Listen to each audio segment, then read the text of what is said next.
मैं आपको कुछ बहुत ही सामर्थ्यशाली चीज दिखाने जा रहा हूं। ओके, कुलीसियों की कुलीसियों की पुस्तक में लिखा है, मसीह में, यहां संदर्भ मसीह का है, मसीह में ईश्वरत्व की सारी परिपूर्णता सदैव वास करती है। सदैव सदैव। वाओ! मसीह में ईश्वरत्व की सारी परिपूर्णता सदैव वास करती है। और फिर परमेश्वर कहता है, लेकिन क्या तुमको जानते हो, तुम मसीह में परिपूर्ण हो। परमेश्वर ने आपको मसीह में रखा है और आप परिपूर्ण हो। चर्च, वो अद्भुत बात यह है कि परमेश्वर कहता है आप धर्मी हो।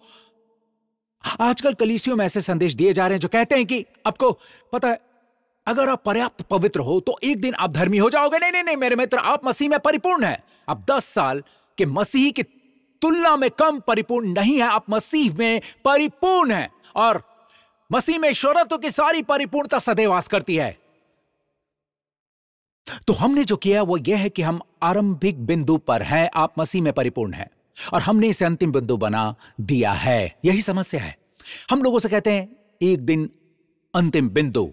हम स्वाभाविक रूप से सोचते हैं, हम एक इंसान की तरह सोचते हैं, परमेश्वर से नीचे की ओर तर्क करने के बजाय हम मनुष्य से ऊपर की ओर तर्क कर रहे हैं। परमेश्वर का तर्क, परमेश्वर की वास्तविकता यह है कि आप मसीह में परिपूर्ण हैं। भले ही आज सुबह ही आपका उद्धार हुआ हो, आप मसीह में परिपूर्ण हैं। आप उस परिपूर्णता में आगे बढ़ें। और अगर आप गिर जाते हैं और अधूरे लगते हैं तो भी आप परिपूर्ण हैं। आपका गिरना आपको अपूर्ण नहीं बनाता, क्योंकि आपके कर्म ने आपको परिपूर्ण नहीं बनाया, वो मसीह था।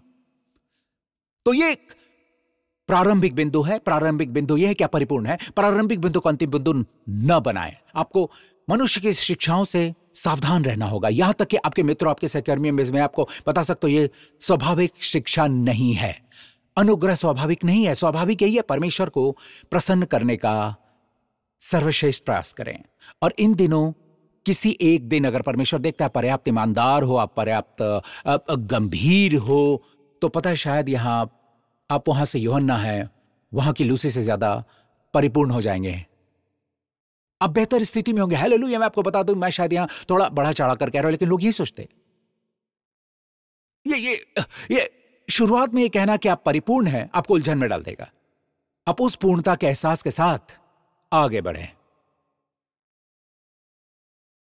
मैं आपको कुछ दिखाना चाहता हूं, और समय की कमी के कारण जल्द बताऊंगा। मैं आपको कुछ एक एक करके दिखाने जा रहा हूं कि मैं एक संदर्भ उपदेशक हूं, मतलब मैं संदर्भ में चीजें प्रचार करता हूं, जिस तरह से चीजें बाइबल में हैं।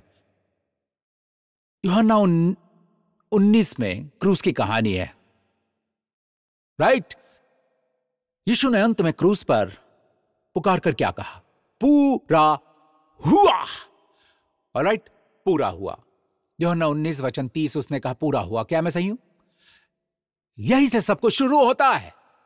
जहां उसने कहा पूरा हुआ, वहीं से हमारी शुरुआत होती है। हम अपने मसीह जीवन की शुरुआत उस पूरे वे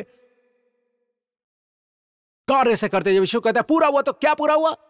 वो कटोरा जिसके लिए उसने गतसमनी की वाटिका में प्रार्थना की थी, हमारे पापों से भरा हुआ, हमारे शाप से भरा हुआ, हमारे दंड से भरा हुआ, उसने पी लिया। उसने पी लिया, उसने पूरा पी लिया, आखिरी बूंद तक पूरा हुआ। दंड चला गया। अब आपके और मेरे लिए कोई दंड नहीं। परमेश्वर की व्यवस्था के बारे में क्या? संतुष्ट। परमेश्वर की पवित्रता के बारे में क्या? अवर्धित। क्योंकि परमेश्वर की पवित्रता कहती है यदि तुम पाप करते हो तो मर जाओगे। कोई मर गया, परमेश्वर ने ये नहीं कहा कि कोई बात नहीं, मेरी पवित्रता से समझौता करूंगा। नहीं, यीशु हमारी जगह मरा। परमेश्वर की पवित्रता आवर्धित हुई है। परमेश्वर का प्रेम मनुष्य के लिए, पापी मनुष्य के लिए व्यक्त हुआ, पूरा हुआ। आमीन। जब वो 12 वर्ष का था तब उसने कहे पहले शब्द बाइबल में दर्ज हैं। क्या तुम नहीं जानते? उसने अपने माता पिता से कहा, क्या तुम नहीं जानते कि मुझे अपने पिता के भवन में होना अवश्य? उसके पहले शब्द, उसका अंतिम शब्द पूरा हुआ। यूहन्ना के सुसमाचार में उसका पृथ्वी पर का जीवन क्या पूरा हुआ? पिता का कार्य। हमारे पापों की न्यायिक आधार पर धार्मिकता से क्षमा। तो ये यूहन्ना 19 है, राइट? फिर वो तीसरे दिन मृतकों में से जी उठा और उसके चेले डरे हुए थे, वे ऊपर अटारी में थे, वे बंद दरवाजों के पीछे छुपे हुए थे। यीशु प्रकट हुआ और उसने अपने उन्हें घाव दिखाए, जो उसके ये कहने का धार्मिक आधार है, तुम्हें शांति मिले। तो इसके बाद आता है तुम्हें शांति मिले, यूहन्ना 20, यूहन्ना 19 से पूरा हुआ। यूहन्ना 20 अगले अध्याय में तुम्हें शांति मिले। हाँ? शांति परिपूर्ण कार्य पर आधारित है। और फिर अगले अध्याय में अब हम यूहन्ना 21 पर जा रहे हैं। मृतकों में से जी उठने के 1 सप्ताह बाद वह गलील की झील के किनारे चल रहा था। मछुआरे, उसके चेले गलील की झील में मछली पकड़ रहे थे। आप सभी को कहानी मालूम है। उसने उनके लिए भोजन बनाया। भोजन समाप्त करने के बाद उसने प्रश्न पूछा, क्या तू मुझसे प्रेम रखता है? क्या तू मुझसे प्रेम रखता है? क्या तू मुझसे प्रेम रखता है? अगला अध्याय यूहन्ना 21 क्रम देखें। क्या तू मुझसे प्रेम रखता है? पूरा हुआ के बाद आता है शांति परिपूर्ण कार्य के आधार पर मिलती है। फिर वह पूछता है, क्या तू मुझसे प्रेम रखता है? मैं क्रम से आगे बढ़ रहा हूं, पवित्र आत्मा के क्रम से। और उस अध्याय 21 के अंत में उसने पतरस की ओर देखा और कहा, तू मेरे पीछे हो ले, तू मेरे पीछे हो ले। समझ गए? ठीक है। अब सच्चा मसीह जीवन शुरू होता है इस पर आधारित होकर, पूरा हुआ, पूरा हुआ। अब मसीह में परिपूर्ण है, पूरा हुआ। आपके पाप क्षमा हो गए, भूत, वर्तमान और भविष्य के। अब मसीह में परमेश्वर की धार्मिकता है। आमीन, आमीन। अब आपको शांति प्राप्त होगी। वो कहता है तुम्हें शांति मिले, इसे ग्रहण करो। इसलिए परमेश्वर के साथ धर्मी बनाए जाने पर हमें शांति मिलती है।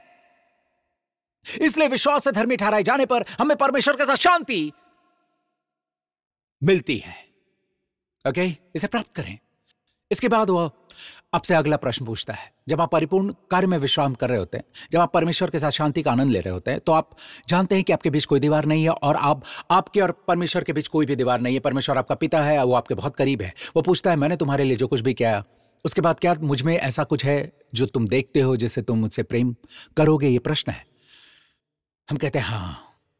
फिर वो पूछता है, क्या तुम मुझसे प्रेम रखता है? और फिर जब आप कहते हैं हाँ प्रभु मैं आपसे प्रेम करता हूं, तब वो कहता है तू मेरे पीछे हो ले। समझ गए? मैं आपको बताता हूं कि पारंपरिक मसीहत क्या सिखाती है। यहीं से शुरू करें। वो आपको सिखाते हैं मसीह का अनुसरण करना शुरू करें और उससे प्रेम करने की पूरी कोशिश करें। उससे प्रेम करने की पूरी कोशिश करें और तब आपको शांति मिलेगी। जब कार्य पूरा हो जाता है। हंसो मत। हम में से कितने लोग अब भी इस पर विश्वास करते हैं? और मैंने आपको इन शब्दों के प्रकट होने का क्रम दिखाया है। आमीन चर्च, आमीन चर्च। अब एक आदमी था जो अपने देश के कानून का उल्लंघन करते हुए पकड़ा गया था। यह स्पष्ट रूप से नए रचे गए कानून का उल्लंघन था। ओके, नए स्थापित कानून का। और उसने खुद इस बात से इनकार नहीं किया कि उसने कानून तोड़ा। उसके दुश्मन मानते थे कि उसने कानून तोड़ा है। उसके दोस्त कह रहे थे कि यह नियम है। लेकिन यह अपराधी आदमी इस बात को लेकर ज्यादा चिंतित नहीं कि उसने कानून तोड़ा है। वो लगभग अशांत है। केवल एक ही व्यक्ति चिंतित है, वो राजा जो उसे प्रेम करता है, उस देश का राजा जो उसे प्रेम करता था। मैं दानियल की कहानी की बात कर रहा हूं। दानियल के साथ राजा दारा है, मध्य फारसी सम्राट राजा दारा। दरअसल आप इतिहास में उसका चेहरा भी देख सकते हैं। उन्होंने उसका चेहरा मिट्टी की पट्टियों पर उकेरा है। आप संग्रहालय में देख सकते हैं। वो दानियल का राजा दारा है। राजा दारा दानियल से प्रेम करता था, लेकिन उसके अध्यक्ष, उसके आसपास के अधिपति, उसके आसपास के नेता वे दानियल से ईर्ष्या करते थे, क्योंकि राजा लगातार उसकी तरक्की कर रहा था। और दानियल मध्य फारसी भी नहीं था, दानियल एक यहूदी था। वो यरूशलेम से लाया गया बंदी था। जब नबूकदनेस्सर ने यरूशलेम पर विजय प्राप्त की, तब वो दानियल और उसके सारे लोगों को अपने साथ लाया। लेकिन अब दारा ने बेबीलोन पर विजय प्राप्त कर ली है और मध्य फारसी ने सत्ता हासिल कर ली। और राजा दारा दानियल से प्रेम करता है, क्योंकि दानियल स्वप्नों की व्याख्या करने, उसे परामर्श देने मधुर आत्मा से भरा है। और बाइबल कहती है कि दानियल में एक उत्तम आत्मा रहती थी। और राजा ने सोचा कि उसे सभी अध्यक्ष और राज्य के सभी अधिपतियों से ऊपर ठहराए, इसीलिए वे उससे ईर्ष्या करते थे। तो एक दिन वे आए, उन्हें एहसास हुआ कि दानियल पर कोई दोष नहीं लगा सकते। बाइबल कहती है दानियल विश्वास योग्य था, वो सिर्फ दानियल के परमेश्वर के विषय में ही उस पर दोष लगा सकते थे। इसीलिए वे राजा के पास गए और उन्होंने राजा से कहा, राजा हम ऐसा क्यों नहीं करते? ऑलराइट, एक निश्चित समय के लिए ऐसी आज्ञा निकाले जाए जिससे तेरा सम्मान हो कि तेरे राज्य में, तेरे प्रदेश में कोई भी व्यक्ति तेरे अलावा किसी और व्यक्ति या किसी परमेश्वर से कोई विनती या प्रार्थना न करे, कभी भी नहीं, सिर्फ आपकी करे। यह कैसा रहेगा? और राजा दारा जो एक व्यस्त व्यक्ति था, बहुत सारी बातें उसके मन में थी, उसने बस सहमति दे दी। ऑलराइट, और राजा ने उस आज्ञा पत्र पर हस्ताक्षर कर दिए। मध्य फारसियों के कानून के बारे में एक बात, इसे बदला नहीं जा सकता था। एक बार आज्ञा दी जाती है तो उसे बदला नहीं जा सकता। और सच तो यह है कि उन्होंने दानियल के प्रार्थना करने का इंतजार किया। और बाइबल कहती है दानियल जानते हुए कि आज्ञा दी गई है, वो अपनी उपरौठी कोठरी में गया, उन सबके सामने उसने घुटने टेके और यरूशलेम की ओर मुंह करके प्रार्थना की। बाइबल हमें बताती है उसने खुलेआम प्रार्थना की और तुरंत राजा के पास गया और कहा, हे राजा, तूने ऐसी आज्ञा नहीं दी। और राजा ने कहा हां, कि कोई भी तेरे अलावा किसी और मनुष्य या देवता से प्रार्थना न करे। और राजा ने कहा हां। और ठीक दानियल, जिस क्षण राजा ने दानियल सुना, बाइबल कहती है राजा, ध्यान से पढ़ें, राजा उदास हुआ दानियल की वजह से नहीं बल्कि खुद की वजह से। राजा दानियल से प्रेम करता था। राजा को एहसास हुआ कि वो जाल में फंस गया है और उन्होंने राजा से कहा, और हे राजा, हे राजा, हे उत्तम राजा, हे महाराज जिसकी बदबू भी खुशबू के समान है, याद रखे उत्तम राजा, मध्य फारसियों के कानून को बदला नहीं जा सकता।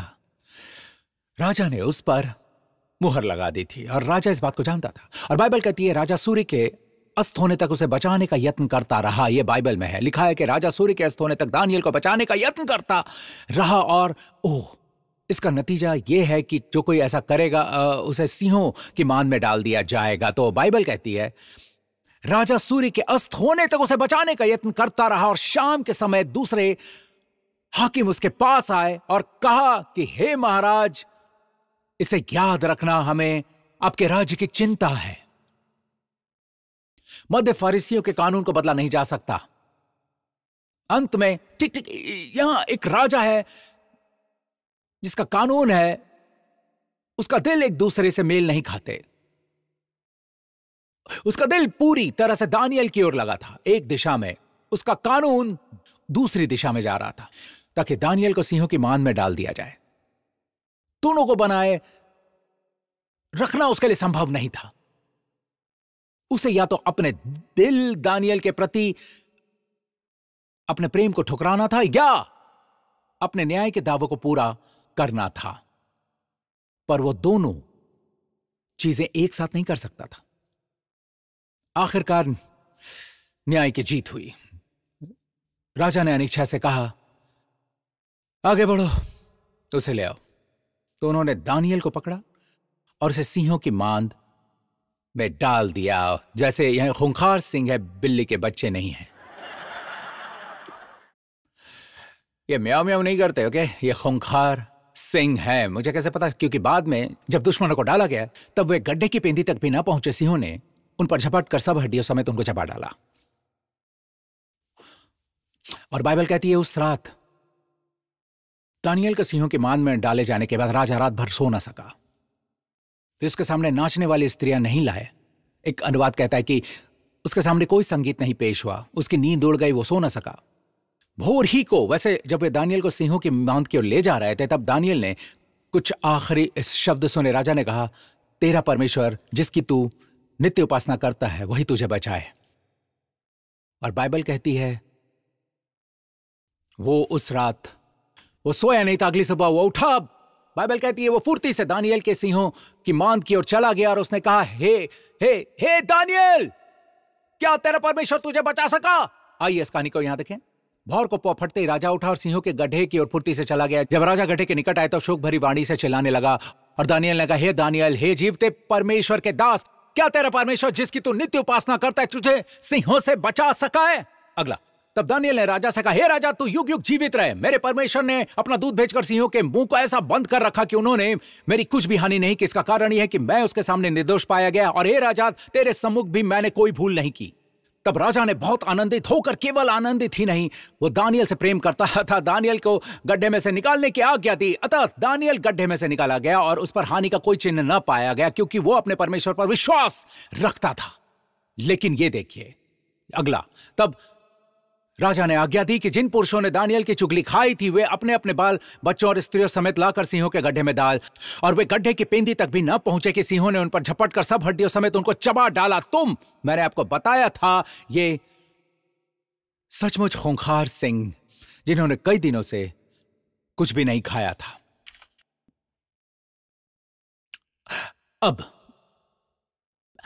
बाइबल में इसका जिक्र 2 बार है। अधिपति राजा के पास आए और उसे याद दिलाया कि कानून को बदला नहीं जा सकता। अब उदाहरण के लिए मान लीजिए, यहां ऊपर देखिए, सिर्फ उदाहरण के लिए, ओके, मैं समाप्त करने वाला हूं। मान लीजिए पहले आगमन पर वे राजा को याद दिलाते हैं और दूसरे आगमन पर भी राजा ने दानियल को पहले ही सिंहों की मान में डाल दिया था। ओके, ठीक है, लेकिन इन अध्यक्षों को पता नहीं है। तो दूसरी बार वे राजा के पास आए और कहा, राजा, हम आपको बस ये याद दिलाना चाहते हैं कि कानून को बदला नहीं जा सकता। राजा ने कहा, हां, बिल्कुल नहीं। वे राजा की ओर देखते हैं और कानून कहता है कि तुझे दानियल का न्याय करना है और उसे सिंहों की मान में डालना है। राजा ने कहा, मैं ऐसा हरगिज नहीं करूंगा। अब याद कीजिए, हम बात कर रहे हैं, उसे वहां डाल देने के बाद दानियल को कुछ भी नहीं हुआ और उसने दानियल को बाहर निकाला और उन्हें पता नहीं था। तो आरोप लगाने वाले आते हैं, ओके, और वो कहता है, बिल्कुल नहीं, लेकिन आपने अभी कहा कि आज्ञा का पालन करना चाहिए। निश्चित रूप से दानियल ने आज्ञा नहीं मानी। हां, उसने ऐसा किया, तुझे उसे दंड देना ही होगा। मैं तो निश्चित रूप से दंड नहीं दूंगा। राजा, तू महान है, तेरे पैरों की धूल गरीबों का स्वादिष्ट व्यंजन है। आपको पता है वे राजा को कैसे चापलूसी करते हैं। राजा, अब हम चिंतित हैं, ईर्ष्यालु हैं तेरे सम्मान के लिए। इससे तेरे नाम पर, तेरे राज्य पर कलंक लगेगा और ये तेरे उत्तम नाम के सम्मान पर एक स्थायी कलंक बनेगा अगर तू उसे दंड नहीं देगा। उसने कहा, नहीं, मैं कल उसे दंड देते हुए उतना ही धर्मी था जितना कि आज हूं। मैं उसे दंड न देकर भी उतना ही धर्मी हूं। क्या आप जानते क्यों? क्योंकि उसने अपनी सजा काट ली है। यब यही रुको और इसे समाप्त करते हैं। तो करते हैं जो दानियल के साथ हुआ वही हम सबके साथ प्रतिस्थापन द्वारा हुआ है। यीशु हमारा दानियल है।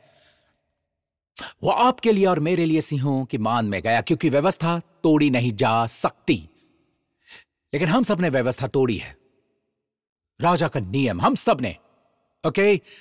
और हमें दंड मिलने के बजाय यीशु ने वो दंड सहा। मतलब मसीह हमारे लिए मरा। हमें हमारे जैसे हमें दंड मिलने के बजाय का मतलब हमारे स्थान पर। तो दानियल की तरह यीशु सिंहों की मान में यानी क्रूस पर गया और आपका तथा मेरा दंड उसने सहा, क्योंकि व्यवस्था तोड़ी गई थी।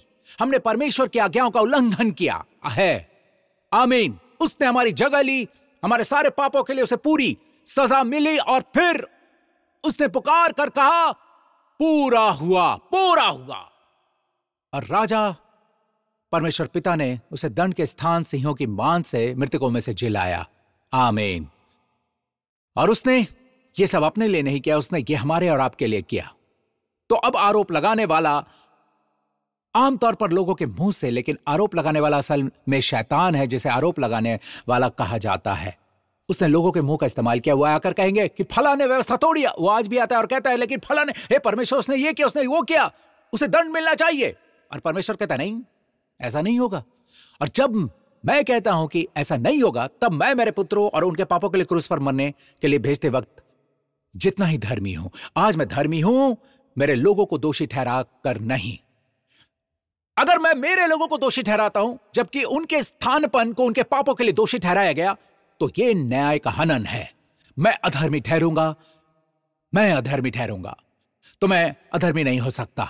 यह उस पवित्र परमेश्वर के नाम और सिंहासन पर कलंक होगा जिसने आकाश और पृथ्वी की रचना की। मैं उनको दंड नहीं दे सकता, मैं उन पर दोष नहीं लगा सकता जब उनको मेरे दान पर, मेरे पुत्र, उनके स्थानपन पर विश्वास है। और इसीलिए मैं उन्हें दोष मुक्त करने में उतना ही धर्मी हूं जितना कि उनके स्थानपन को उनकी ओर से भेजने में क्या आपको समझ में आया?